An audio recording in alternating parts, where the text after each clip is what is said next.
지난 주간에 달라스 로컬 뉴스 가운데 한국과 관련된 소식이 있었습니다. 제가 그래서 우리 한국 뉴스에서 찾아봤는데요. 6.25 전쟁 장진호 기념비가 미국에서 두 번째로 이곳 달라스에 세워진다고 하는 소식이었습니다. 장진호 전투는 한국 전쟁 중에 1950년 11월 말과 12월 중순 사이에 미국 해병대와 중공군이 저 함경남도 장진호에서 벌였던 전투입니다.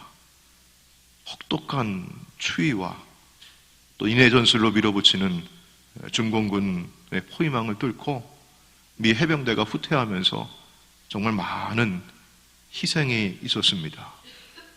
미국에서 한국 전쟁을 부르는 별명이 있어요. 별칭이 있어요.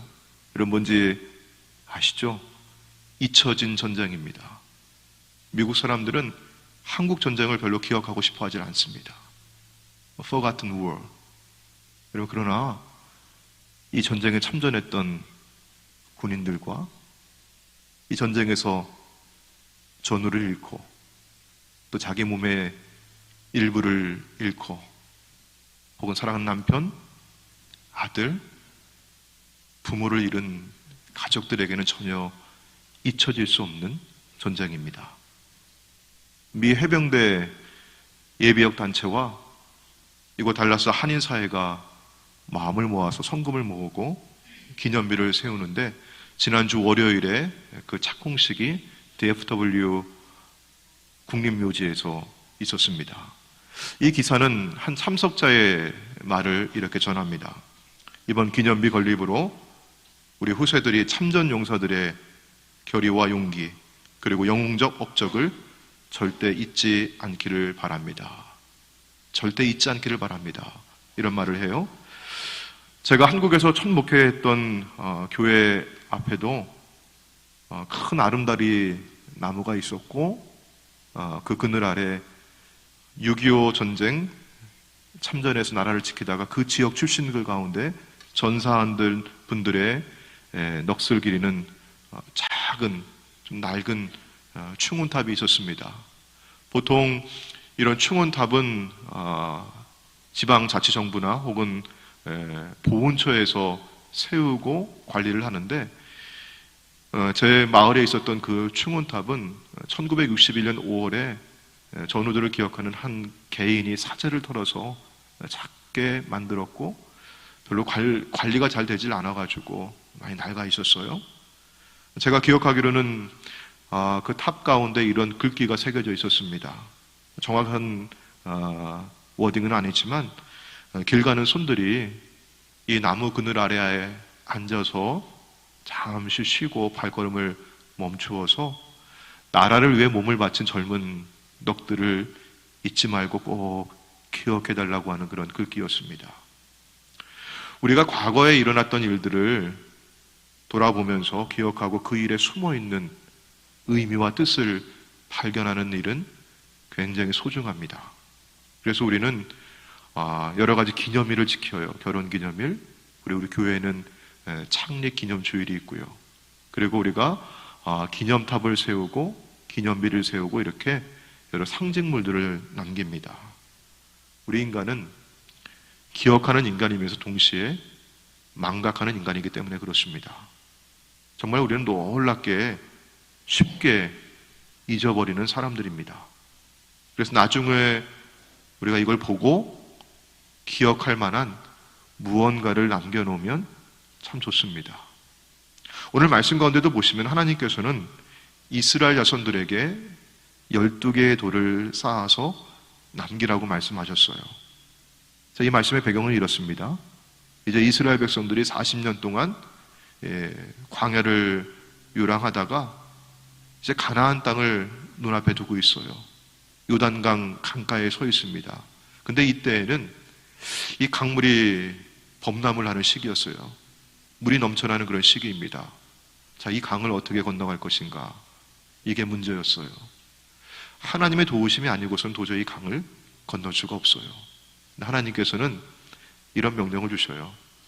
하나님의 언약궤를 맨 제사장들이 먼저 그 물에 발을 담그라고 하십니다. 자, 그러면 그 물이 갈라져가지고 아래로 흘러가던 물은 다 흘러가고 위에서 내려오던 물들은 한 곳에 벽이 되어 쌓여가지고 그 마른 땅을 밟듯이 건너갈 것이라고 그렇게 말씀하셔요. 자, 그래서 언약궤를 맨 제사장들이 정말 물에 발을 담궜어요. 이게 믿음이죠. 용기죠. 자, 그러자 말씀대로 강이 갈라지고 벽이 되어 물이 쌓이고 바람이 불어서 물이 마릅니다. 자, 여기 여호수아 3장 17절에 있는 말씀처럼 제사장들이 요단 가운데 마른 땅에 굳게 서 있고 모든 백성이 요단을 건너갑니다. 자, 그때까지 제사장들은 그 땅에 서 있고요. 다 건너간 다음에 하나님께서 또 이런 말씀을 주셔요. 제사장들이 요단강 가운데 마른 땅을 밟고 굳게 서 있었던 그곳에서 이스라엘 12지파 하나씩 돌을 취해오라. 12개의 돌을 취해와서 요단강을 건너서 가나안 땅에 들어가 처음으로 유숙했던 길갈에 그 탑을 쌓으라고 하는 말씀이었어요. 자, 하나님께서는 왜 이렇게 돌무더기를 쌓아서 탑을 쌓아서 이걸 남기라고 하셨을까? 여러분 누가 봐도 한번 상상을 해보십시오. 그 넘실대는 물들이 범람하는 강물이 쫙 흐르다가 멈추어서서 갈라지고 벽이 되어 쌓이고 마른 땅을 밟듯이 그 땅을 건너갔다, 그 강을 건너갔다고 하는 이야기가, 여러분 이거 누가 잊을 수가 있겠습니까? 이거를 누구나 기억할 만한 사건인데, 놀라운 사건인데, 근데 하나님께서는 돌무더기 가져다가 그거 쌓아놓으라고 하셨습니다. 왜 그랬을까요? 우리 인간의 망각하는 본성을 하나님 너무나 잘 알고 계셨어요. 이렇게 크고 놀라운 사건이 일어났지만 불과 한 세대만 흘러가도 사람들의 마음과 생각에서는 완전히 잊어버리고 지워지고 금세 잊혀지는 겁니다. 그리고 실제 그런 일이 일어났습니다. 우리 사사기 2장 10절에 있는 말씀 볼게요. 그 세대의 사람도 다 그 조상들에게로 돌아갔고 그 후에 일어난 다른 세대는 이제 겨우 한 세대가 흘러갔을 뿐이에요. 자, 그러나 그들은 여호와를 알지 못하며 여호와께서 이스라엘을 위하여 행하신 일도 알지 못하였더라. 벌써 잊고 기억을 못합니다. 그래서 하나님께서는 이거 너무나 잘 아시기 때문에 나중에라도 사람들이 보고 이게 뭐지? 그 강을 지나다가 보니까 돌무더기가 이렇게 쌓여 있는 거예요. 12개의 돌이 이렇게 차곡차곡 쌓여 있어요. 이게 뭐지? 여기 이렇게 왜 돌들이 이렇게 쌓여 있는 거지? 무슨 뜻일까? 이런 궁금해하지 않겠어요? 좀 알아보고 싶은 마음 들지 않겠습니까? 그러면은 물어볼 거예요. 아버지, 여기 돌들이 쌓여 있는데 이게 무슨 뜻입니까? 이거 왜 여기 이렇게 쌓여 있습니까? 이렇게 물어보면은 대답을 해주라는 거죠. 어떻게 대답을 합니까? 이 돌들은 무슨 뜻이냐 묻거든 대답하기를 이스라엘 자손이 마른 땅을 밟고 이 요단을 건넜습니다. 이런 뭘 말해주라는 거예요? 역사적인 사실을 말해주라는 겁니다. 꾸며낸 이야기가 아닙니다. 이론이 아닙니다. 이건 역사이고 사상이 아닙니다. 사실입니다. 실제 있었던 일이고 하나님께서 행하신 일이었습니다. 그리고 이 일은 여러분 성경을 보니까 처음 한 번 이루어진 일이 아니었어요. 그 이전에 이미 행하셨던 일이었습니다. 자, 4장 23절 말씀 보시면요, 너희가 보는 바와 같이 너희가 이렇게 건너간 것처럼 우리 하나님 여호와께서 우리 앞에 홍해를 가르시고, 여러분 우리는 누구예요? 지금 여호수아와 그의 세대들입니다. 그렇죠? 우리 앞에 홍해를 말리시고 1세대 사람들이에요. 홍해를 건너왔습니다. 우리를 건너가게 하심과 같이 너희 광야에서 나고 자란 2세대 사람들 앞에 요단강이 있었는데 그 강을 가르시고 건너가게 하셨다. 하나님께서 행하시는 이런 종류의 일은 단 한 번 이례적인 사건이 아니라 역사 속에서 반복이 되었어요. 자, 그런데 여러분 이런 사건과 현상은요, 잠시 있다가 또 사라지는 특징이 있습니다. 애굽을 나와서 광야를 앞에 두고 홍해를 건너가야 되는데 이런 홍해를 어떻게 건너갈 수 있어요? 홍해가 갈라졌습니다. 건너갔습니다. 분명한 사실입니다. 근데 지금 홍해를 한번 가보십시오. 갈라져 있던가요? 스쿠버 다이빙을 하잖아요, 거기 가서. 요단강 물이 넘실대고 있습니다. 근데 하나님께서는 그 요단을 가르셨어요. 마른 땅을 밟듯이 건너갔습니다. 이게 역사적인 사실이에요. 그런데 여러분 지금 가보십시오. 요단강은 유유히 잘 흘러가고 있습니다. 사건은 잠시 찾아와서 지속되다가 사라지는 특징이 있습니다. 그러나 이 사건 이후에 그 의미와 결과는 지속될 수 있습니다. 어떻게 해요? 그게 바로 기억의 힘입니다. 기억의 효과입니다. 그리고 이 기억을 돕는 것이 바로 기념탑이고 12개의 돌입니다. 자, 여러분 그렇다면 이 사건의 의미와 결과는 무엇이었을까? 우리 4장 24절에 있는 말씀을 우리 같이 한번 읽어볼게요. 자, 시작. 이는 땅의 모든 백성에게 여호와의 손이 강하신 것을 알게 하며 너희가 너희 하나님 여호와를 항상 경외하게 하려 하심이라. 아멘. 하나님께서 왜 이런 일을 행하셨을까? 흐르는 물이 넘실대는 그 바다가 갈라지고 마른 땅을 건너는 그런 기적적인 일들을 대체 왜 행하시는 것일까? 한 번이 아니라 그게 지속되지는 않았지만 반복이 되는 경우도 있었어요, 보니까. 왜 이런 일들이 일어나는 것인가? 첫 번째 이유는 여기 있는 이 말씀처럼 땅의 모든 백성에게 이런 무엇을 알게 하려 하셔요? 여호와의 손이 강하신 것을, 하나님의 전능하신 손이 임하시는 것을 보여주시는 겁니다. 모든 백성들이 주목할 만한 그런 사건을 벌이셔서 하나님의 영광이 여기 있노라, 하나님의 전능하신 손길이 여기 임하였다고 나타내 보이시는 거예요. 여러분, 하나님은 당신의 영광을 드러내시기 위해서 이스라엘을 선택하십니다. 근데 이스라엘은 다른 민족보다 더 수요가 많지 않았어요. 더 강한 민족이 아니었어요. 더 위대하고 더 능한 사람들이 아니었던 겁니다. 근데 하나님께서 그들을 사랑하셔서 언약을 기억하시고 그들을 선택하셨어요. 주변에 있는 이방 민족들은 하나님 믿지 않고 예배하지 않으면서 이스라엘을 늘 지켜보면서 기회를 엿봐요. 여러분, 어떤 기회일까요? 야, 이놈들 언제 넘어지나? 언제 실패하나? 언제 전쟁에서 지나? 전쟁에서 지기만 하면요, 여러분 고대사의 전쟁은요 전투력의, 군사력의 충돌만이 아니었습니다. 신과 신의 대결이었어요. 그럼 이스라엘을 패배하기만 하면 뭐라고 왔어요 이게? 야, 봐라 니들이 믿는 신이 별거 아니잖아. 야, 우리가 믿는 신이 더 강하잖아. 이스라엘이 무기력하고 이스라엘이 어떤 어려움에 빠지고 문제에 빠질 때마다 와서 야, 니들이 믿고 섬기는 신은 어디 있는 거야? 그 하나님은 도대체 어디 있는 거니? 여러분, 이거는 고대 사회만이 아니라 지금도 우리에게 일어나는 일입니다. 교회를 눈여겨보고 있어요.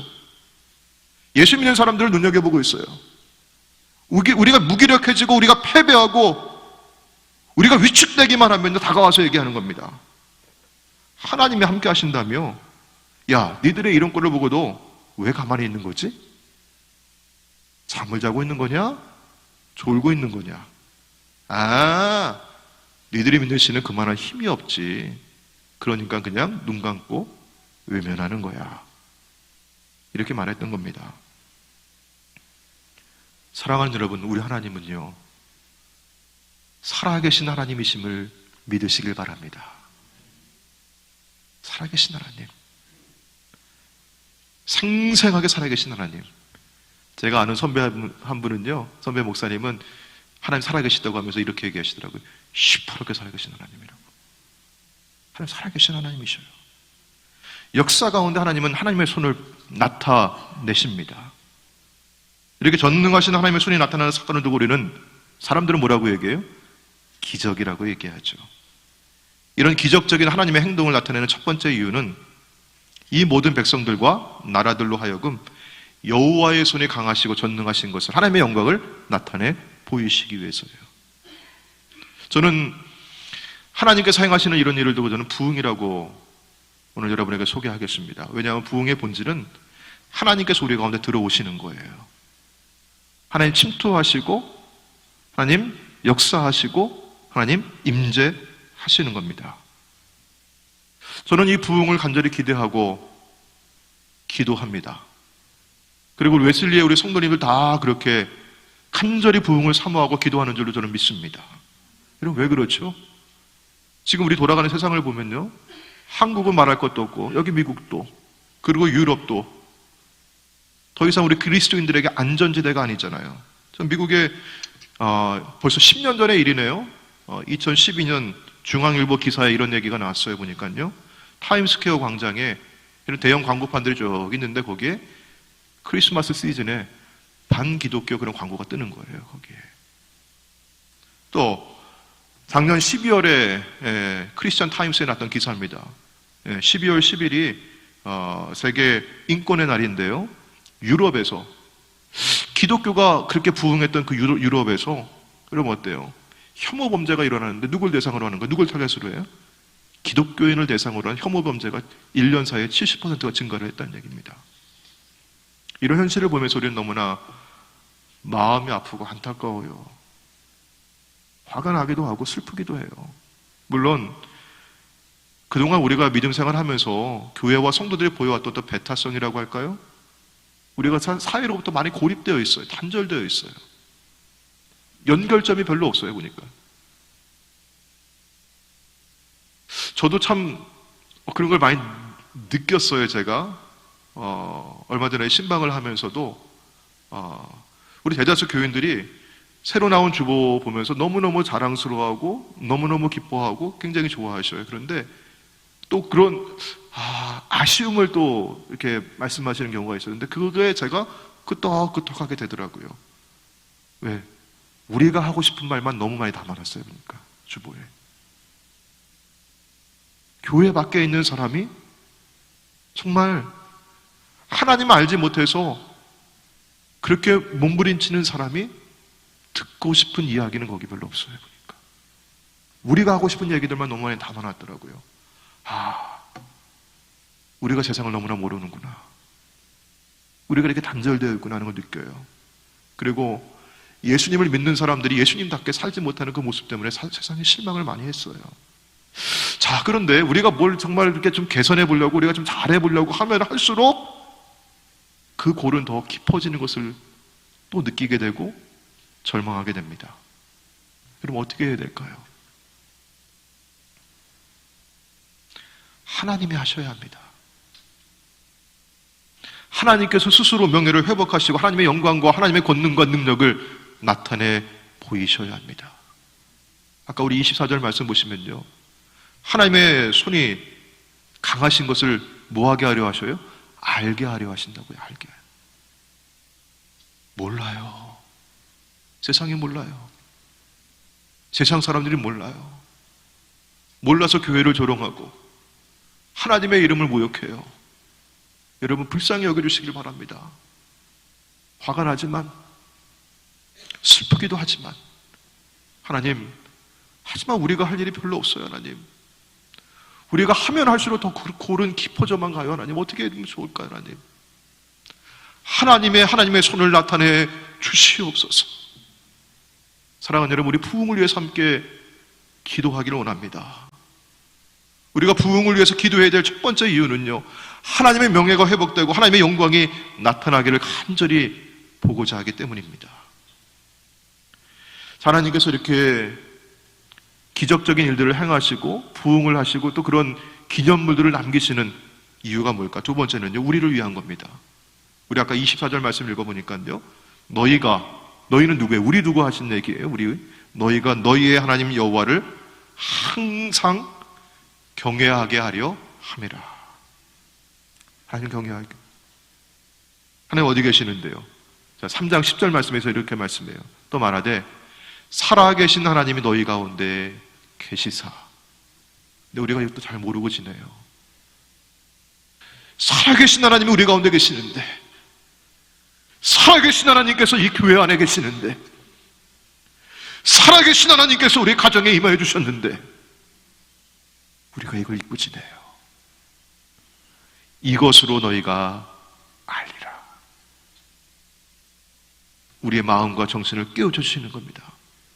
우리 가운데 계신 하나님의 그 손을 보게 하시는 사건을 일으켜 주셔요. 사랑하는 여러분, 우리의 문제가 뭡니까? 우리가 왜 흔들립니까?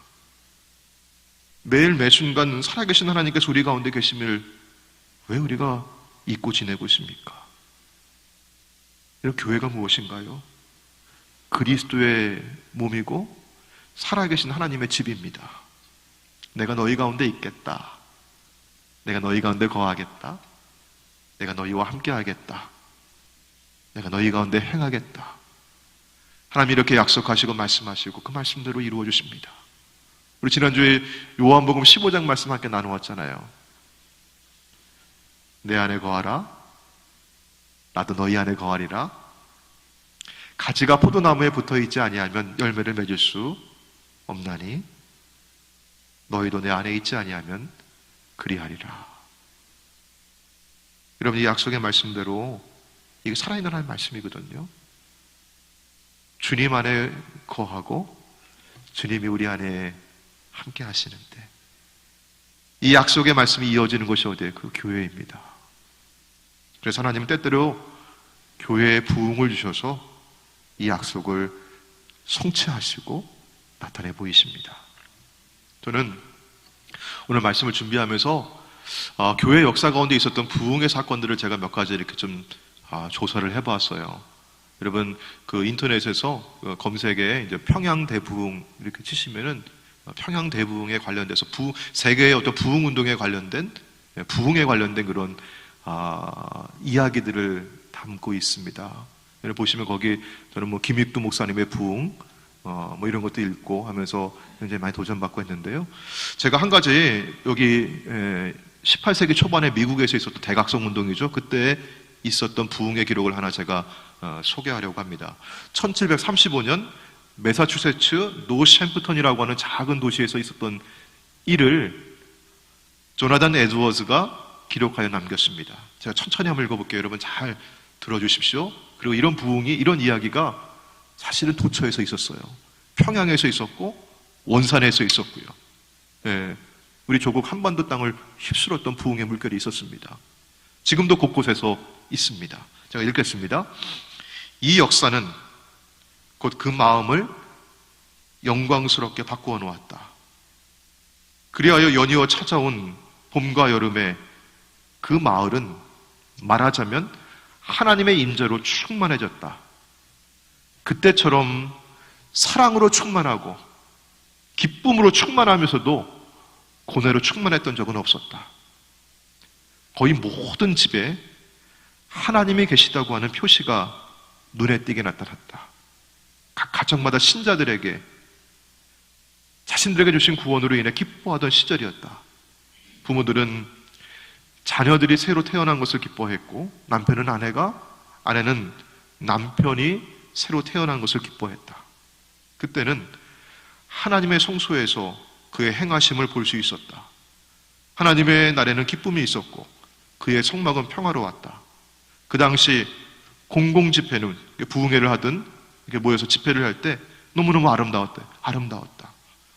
회중의 예배는 주일 예배, 수요 예배, 회중의 예배에 활기가 넘쳤다. 모두가 공적 예배에 진정으로 전념했다. 모든 청중은 목회자의 입에서 나오는 말씀을 열심히 받아들였다. 사람들은 때때로 집회에서 선포되는 말씀을 듣고 눈물을 흘렸다. 어떤 이들은 슬픔과 고뇌로 울었고 또 다른 이들은 기쁨과 사랑으로 울었으며 또 다른 이들은 이웃의 영혼에 대한 염려와 연면으로 울었다. 이것이 부흥의 기록입니다.